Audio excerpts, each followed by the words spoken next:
I'd like to introduce Lily Hirsch. Lily got her PhD from Duke and was assistant professor at Cleveland State University. She is one of the most prolific and wide-ranging of the younger generation of Jewish music scholars, and actually music scholars in general. She's recently editor of Dislocated Memories, Jews, Music, and Post-War German Culture, which she co-edited with Tina Frohoff, Oxford University Press, and she's author of a fascinating volume called Music in American Crime Prevention and Punishment, and also a very important book, A Jewish Orchestra in Nazi Germany, Musical Politics and the Berlin Jewish Culture League. She's also published many articles in scholarly journals, and today she will speak on Anneliese Landau and the Music in Lecture / Music Lecture. Please give her a warm welcome. Thank you.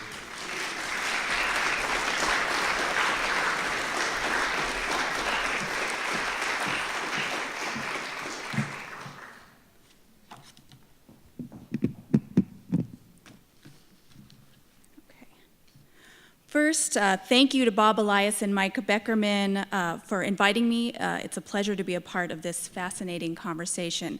And as Mike pointed out, no, this is not a picture of me.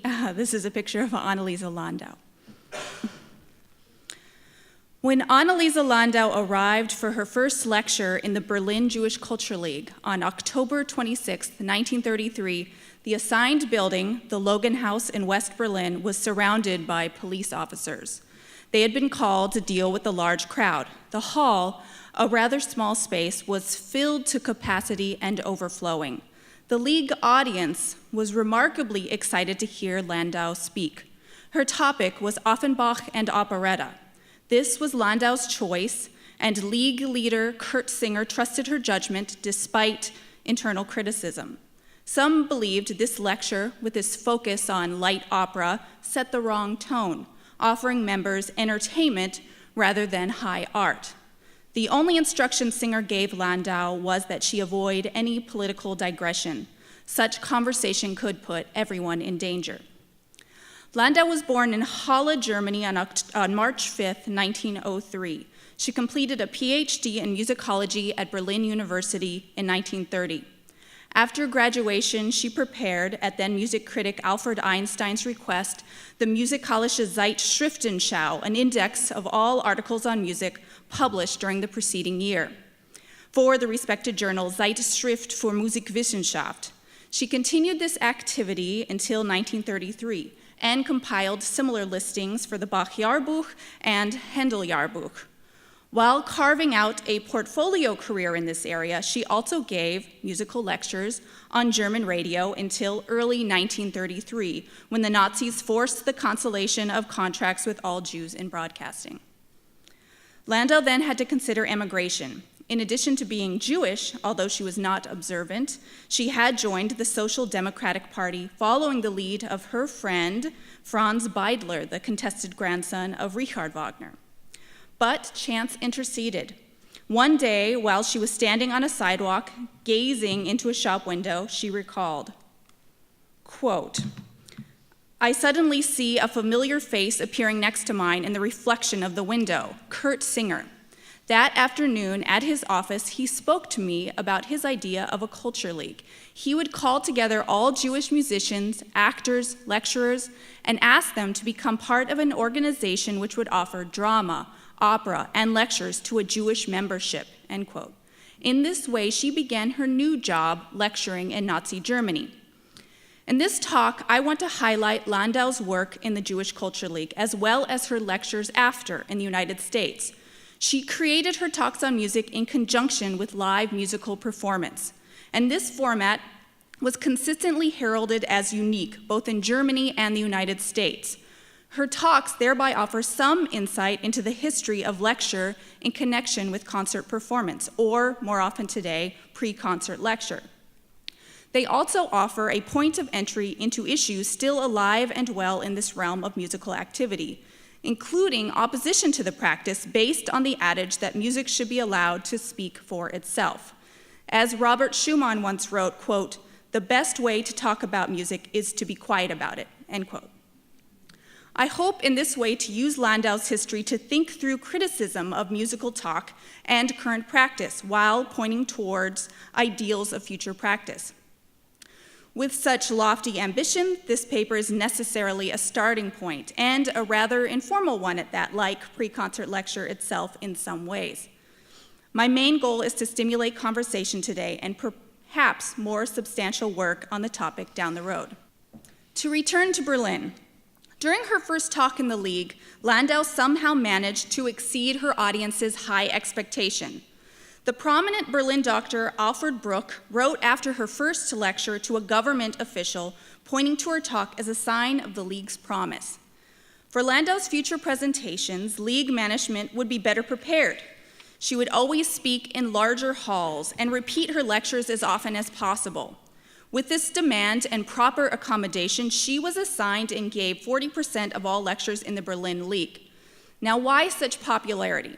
Musicological lectures today hardly command such attention, not even my own. But a reporter for the Jüdische Rundschau, a German Jewish newspaper, described an evening with Landau as magic. Why? For one, Landau made use of live musical illustrations, and they in turn spotlighted the best musicians available. Some became her regular performers, including pianist Wolfgang Rosé, son of cellist Edward Rosé, a founding member of the prominent and long-lasting Rosé Quartet.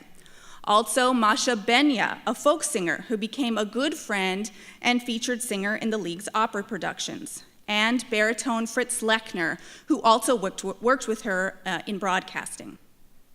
These accomplished musicians performed entire pieces rather than short examples of a few bars, much like her format on the radio.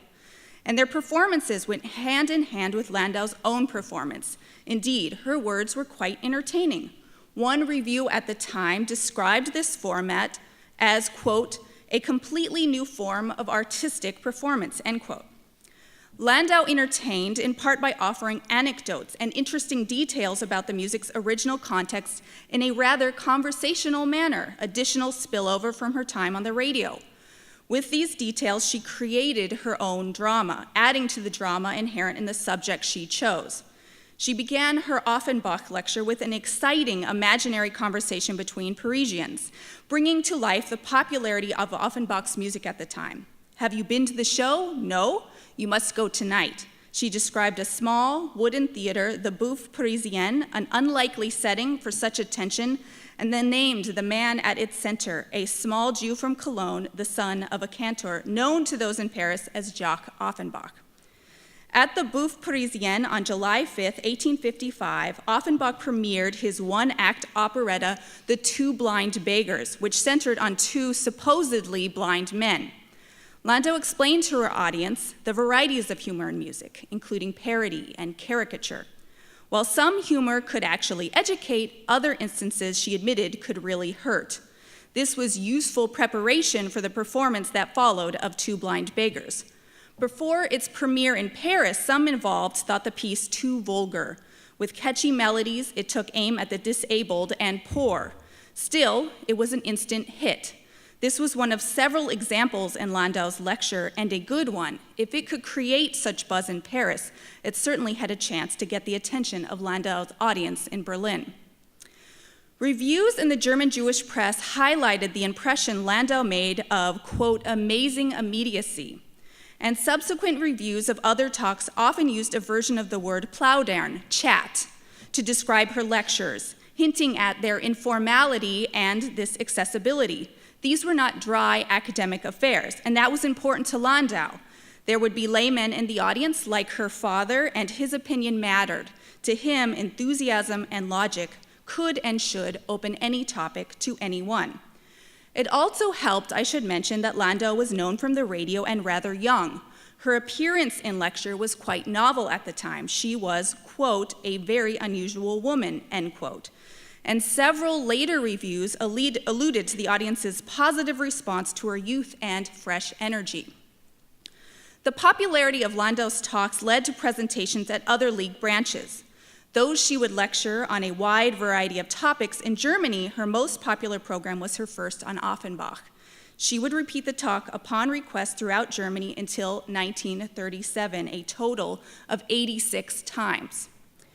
And never again in a space that couldn't contain the whole of her adoring audience. After the 1938 pogroms, however, her work with the League became impossible. With mounting restrictions on her lectures, including the requirement that she focus only on Jewish topics, she made plans to leave Germany. She emigrated in 1939, staying first with a friend in London. On January 1st, 1940, she reached the United States and settled for a time in New York. As a single woman in the city, Landau never married. She struggled to support herself in her chosen field. In 1941, she hoped someone else might do her struggling for her. Thanks in part to a recommendation from conductor Bruno Walter, whom her family knew, she met with Saul Hurek, an impressive impresario of the day. At his office in Radio City, Hurek had to explain to Landau that he was not interested in her lectures. He managed musicians and other artists in New York, not lecturers. In the United States, he claimed, as she recorded in letters and her memoirs, lecturing was, quote, bad business.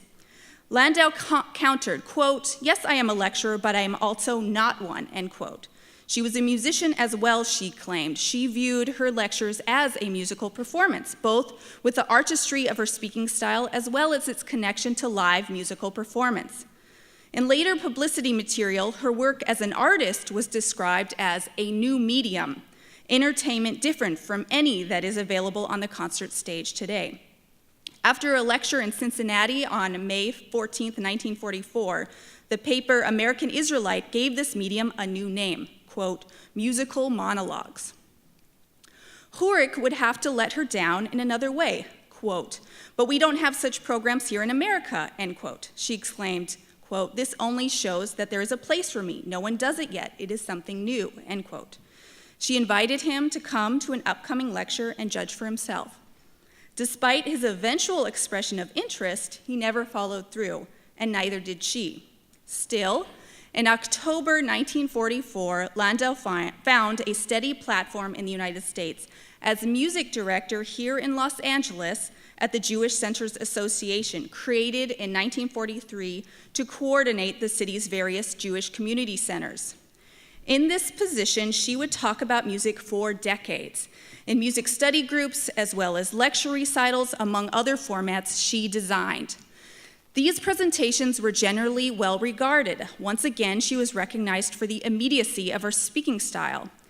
A then Los Angeles music critic and composer, Walter Arlen, who I did not know would be here today, covered many of Landau's events.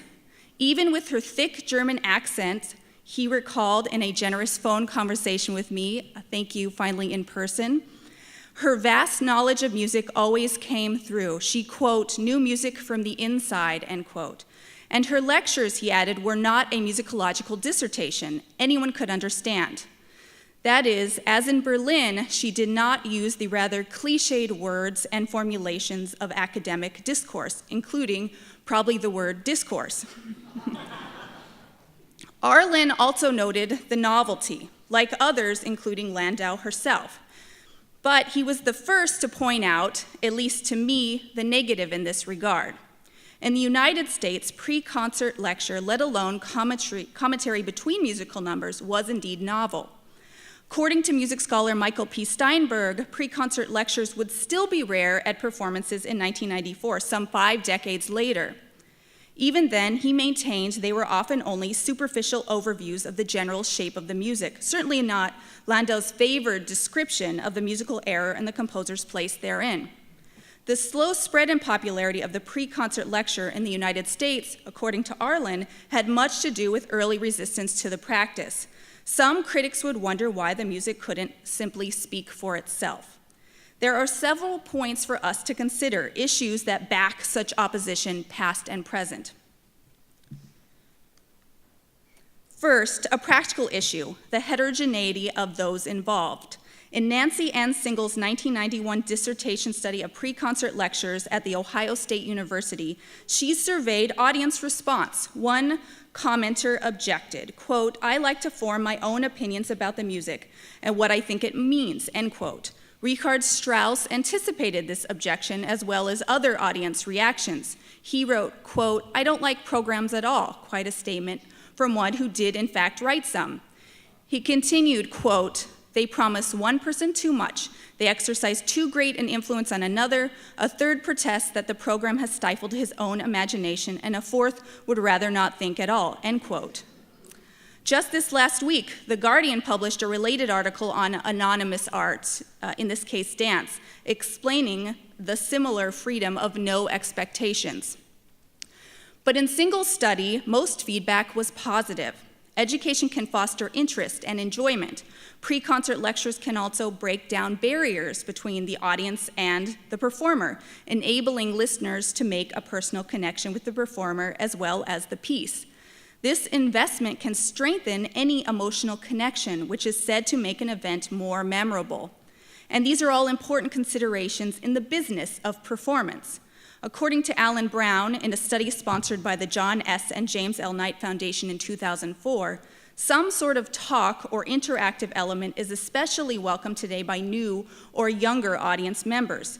There are various strategies for this interaction: the composer talk, seen as especially important in the introduction of new music; the optional pre-concert talk, which has some advantages over program notes, which, yes, are said to take eyes off the performer, a distraction.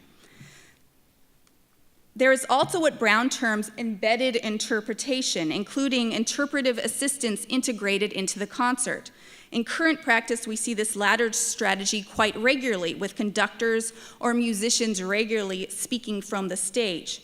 There are also individual experiments in this regard. In one with the Philharmonic Orchestra of New Jersey, trademarked as their Discovery Concert, there is performance and lecture involving the audience in analysis of a piece of music with the orchestra. After going through the piece once together, the whole is played again without interruption. In another, the Concert Companion, or COCO, an optional handheld PDA device, performs real-time interpretive text synced with the music. Landau's lectures were akin in some ways to embedded interpretation. And even in Landau's day, Arlen admitted, people loved being informed in this way about the music. But what about the others who rejected and continue to reject such talk? To me, there is no one single answer, but one ideal element of such musical explanation seems to be choice, which acknowledges the diversity of audience members, their prior experience with music, and their preferences. Landau's example is instructive here. Audience members generally knew they would encounter Landau's words during one of her events. These were not just concerts, they were something else: music in lecture, musical lectures. This was important preparation, and I would advocate for some mention of the format of the lecture or intended interpretive talk beforehand in order to offer audiences that choice. They then partake of their own volition and at their own peril. And that peril is real, my second issue up for discussion today. As Single summed up in her study, quote, "Many artists and arts administrators discount the idea that people need to know anything in order to appreciate any kind of art," end quote. Music is assumed to somehow transcend rational communication. Any attempt to explain music is then believed somehow to cheapen or debase it. These objections are similar to those raised throughout the 19th century and 20th century in regards to program notes. As Jonathan Waxman explains in his fascinating dissertation prefacing music in the concert hall, sound was seen as independent of language. Program notes and other related writings were then, quote, dangerous, since there is a significant possibility that they could misinterpret new works, end quote. The composer Igor Stravinsky, already brought up today, extended such concern to any interpretation of music. He viewed an interpreter of music as a translator and insisted translation was a sort of betrayal. This idea of betrayal is similar to notions of violence within language translation theory. As Lawrence Venuti explains in The Translator's Invisibility, there is no one-to-one correspondence between an original text and a foreign translation. The translator, in fact, makes many choices about culturally specific moments in an original text, often effacing these signals of difference and reframing the text to appeal to a new cultural audience. He writes, quote, "This relationship points to the violence that resides in the very purpose and activity of translation, the reconstitution of the foreign text in accordance with values, beliefs, and representations that pre-exist it in the translating language and culture, always configured in hierarchies of dominance and marginality," end quote. In music, too, there is no inherent meaning latent in the score, I would argue. Further, it is not a universal language. That is, what it signifies, if anything, will vary often by culture generally. Interpretation of music then has the same potential to filter out difference in favor of one culturally specific lens. For Lydia Gore in 1993, the charge, "Let the music speak for itself," was something else. Hardly a cry for accuracy or cultural sensitivity, it was an issue rooted firmly in romantic music aesthetics and the idea of musical autonomy. That is the idea that, quote, "beautiful music is produced only for the sake of beautiful music," end quote. In this formulation, music is thought to reside above the outside world, above mundane interpretation in words. Gore ably took down such thinking, quote, "To bring music back into the world would not be to debase it. It would only be to describe music as it always must be," end quote. She continued, offering a philosophical argument for musical interpretation based on the connection between interpretation and society's changing values. Quote, "Demystifying music by showing its place in the ordinary world provides us with a modern philosophical enterprise. It would reveal the values endorsed by particular forms of musical production as well as the conditions of its beauty and power," end quote. Musical interpretation is then only fair, since music is and has always been connected to the world, and this interpretation has significance in and of itself as a tool for those interested in understanding values around music over time. I must add, musical interpretation is also in some ways inevitable, an inherent part of the very performance of music. In 1982, Richard Taruskin, in conducting the Renaissance repertoire of his group Capella Nova, was directed to let the music speak for itself. To him, the charge dovetailed with larger issues of musical performance and composer's intentions, the notion that no one should tamper with the music, not even the performer. But he countered, between the audience and the composer, quote, "There is always a middleman." Still, in speaking about music, there is a responsibility. As Gore readily admitted, interpretation is informed in part by the values of a given moment, but also the specific culture involved. The meaning of music can therefore be changed in time and space, and that for some may seem an opportunity for exploitation. In a rather quirky program note entitled, quote, "Why I Hate Program Notes and You Should Too," end quote, written in 2013, a student at the California Institute of the Arts, Stephen Kack, sounded the alarm. To him, program notes and pre-concert talks, quote, "may wear an egalitarian cloak, but they actually re-inscribe the worst kind of institutional paternalism," end quote. In such description of music, he insisted there is always an ideology at work. To be honest, I found myself laughing out loud while reading Kack's rebellious note against one of his institute's degree requirements. But in that rebellion, he made a valid point. There are two sides at work here. Music is connected to the world, as Gore maintained. Interpretation and words about music are thus hardly off limits based on enduring, though evolving, romantic thinking about music. But that interpretation can both open up the music itself and shape thinking about the music based on the music's connection to the wider world. For scholars, musical interpretation can then, yes, be fascinating, a way to understand current values and social thinking. For audiences, however, that same interpretation can influence their own current thinking about the music and the world. The author of those words then has power and can wield that power in potentially problematic, even dangerous ways. The context of Landau's work, as well as the work itself, offers confirmation. During the Nazi era, music served the nation. Interpretation of that music, to be sure, did so as well. As Annegret Fauser has shown, music also served political aims at the time in the United States. Landau's work was in fact part of this effort as well after immigration in unique ways. In New York, she organized a series she called An Evening of Forbidden Music. In a draft of the full program, most likely from 1943, Landau included excerpts from Broadway and film. She asked, quote, "And if fascism would happen here, did you ever think about what we would have to miss of our American music?" End quote. In this way, her talk was both anti-fascist and a way for her to assert and negotiate her new sense of Americanness. It then was personal, conditioned by the context as much as the music. We who talk about music then must be aware of the full power of words on music and their potential use, especially when it comes to repertoire fraught with additional issues of exploitation and resegregation related to the history of the Holocaust. Offer choice, I would argue, a freedom, and then please form these talks with some sense of responsibility in mind. We can't let this power go to our heads. After all, as the Cheruscan anecdote reminds me, we are just the middlemen and, like Landau, middle women. Thank you.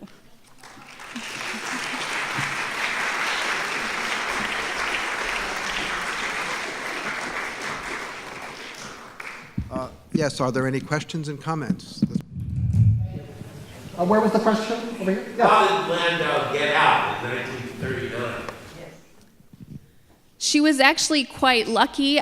She had a family friend, Julian Gumpertz, who sent her an affidavit, and he went through quite a lot to do that. He was friends with her brother who had died, and then he living in New York. He was affiliated with the Frankfurt School, but had immigrated when he saw the writing on the wall.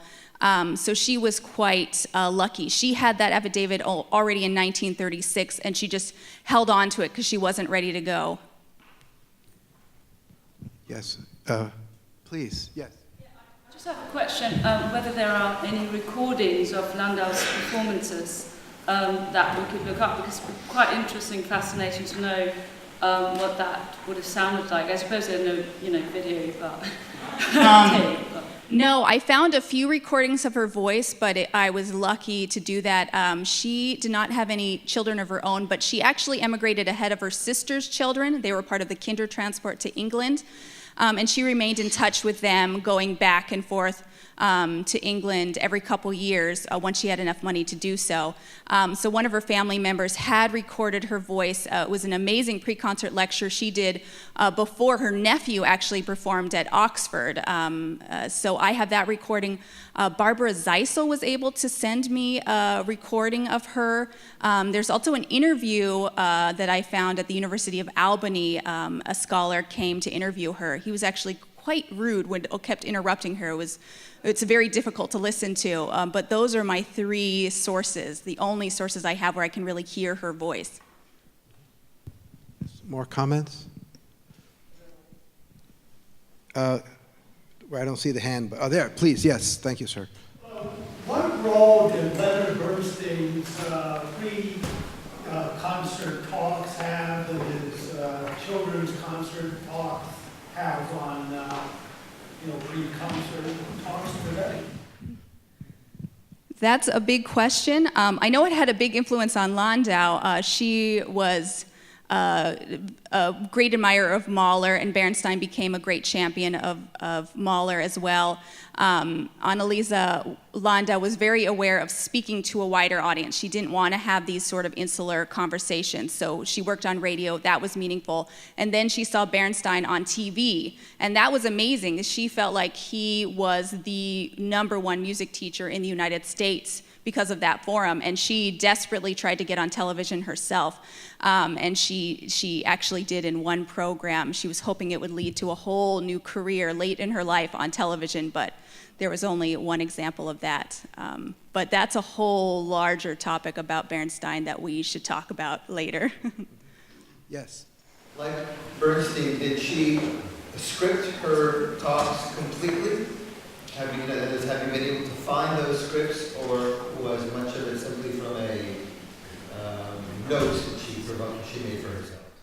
I have seen both, scripted and not. She liked to speak free on the radio. She was required to have some sort of transcript in front of her just so they could time things. In Nazi Germany, she spoke free for a while with just notes, and then she was actually required to start turning in her lectures ahead of time for more invasive censorship, and she would get portions blacked out. The amazing story in her memoir is that in 1938, she submitted one lecture and she got almost the whole thing blacked out. And she stood in front of her audiences and she just said the words that were not blacked out. They made no sense, all strung together. And she said that was it. The audience knew and she knew that it was time for her to go. Before we do that, I wonder, James, if you wouldn't mind, one of the really extraordinary things is your pre-concert lectures before the opera. Not only that you do it, not only that you do it, and what an expenditure of energy, but that you get masses of people. So I would bring the mic around and ask you, what your thinking is. What do you get out of it? What do they get out of it? Maybe some thoughts, if you wouldn't mind. Don't want to put you on the spot. I was afraid you were going to ask about that. Well, yes, it's a big issue. And, I would say 15 years ago, you couldn't have dragged one word out of my mouth from the podium. It already started then. And it started in America, although I have to tell you, in Europe, I amassed more and more. Would I mind saying a few words to the audience? I think I'm not going to defend them, but the conversations, they speak for themselves, as it were. But I think that many people have a big desire for context. And that, I think, is the need that I don't believe this was fostered by anybody, certainly not me. Now I have found that there's a raison d'être. The fact that so many people come early to the opera to hear them means they obviously want them, and whatever I'm babbling about, they seem to find useful. I recognize all the dangers that have been spoken about here, that you can manipulate. That's a bad word. But obviously, by speaking about one thing, you are not speaking about another thing. Or by saying, this is what this is, or this is what this means, you are closing out another. And this, of course, right now, you're talking about the difficulty of interpretation as well, musically. As soon as you make one choice, you've excluded another. So yes, the person speaking has a lot of influence, and I'm certainly aware of that. My purpose and my sense is that if these kind of talks would start where I think they used to start and where they should start, which is in elementary school, in our entire country, all of the public schools, all of the private schools, all of the conservatories, if these kind of conversations about, well, what does this piece of music mean, where also young people have the opportunity to say, well, does it? Or what about this? Or I don't hear that. Or, that's where it should be taking place. It no longer takes place in our country. And so I think that the only forum that is possible for performing artists is right there. On the stage or in some other venue like that. That's my defense, anyway. We have time for one or two more questions. I saw some hands up there. Sir with the mustache. Yes, thank you. Yes, you. My question is kind of in response to Mr. Collins' comments, is there a part of the American heritage, which is that our understanding of music and music history is piecemeal and comes along with whichever current wave of immigration America faces. And so, for that reason, do we have to recreate context over time and piecemeal? And that's why, for example, in the 50s, the conversation of programmers is absolutely kind of goes away because we were redeciding how to teach music. And so, my question is that an element that we face today with these talks, these concert program notes, and why 21st century music has 2 to 3 pages of explaining one little part? Let me see if I understand your question. So you're wondering if part of understanding music history is a continual kind of recontextualization of the music? Precisely, specifically in America, and then in also in countries where there is censorship or erasure of history, does our knowledge of music become piecemeal and as a result have empty spots? And is that the reason why we have this prism deck, this reason to have pre-concert talks where our young people don't have this basis? Why we, when listening to Stravinsky, won't pick up on that Mozartian element, for example?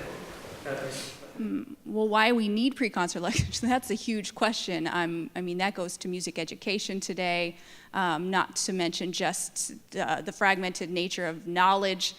Maybe I'll pass this one to James Conlon. That's a huge question.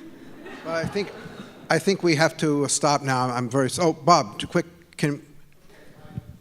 It's when you raise the issue, it's surprising to me why people resist pre-concert lectures at all. I mean, we live in a culture where TED Talks are kind of a commodified, exciting thing. People evidently are very excited to hear people get up and talk about any number of issues.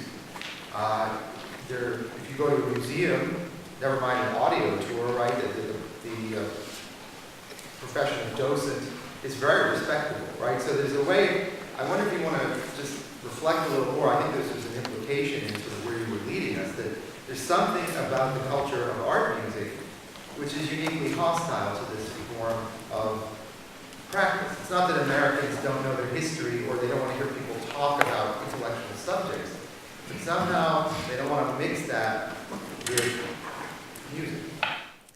Yeah, well, let's see. I have a lot of ideas about this, but nothing I've totally pinpointed.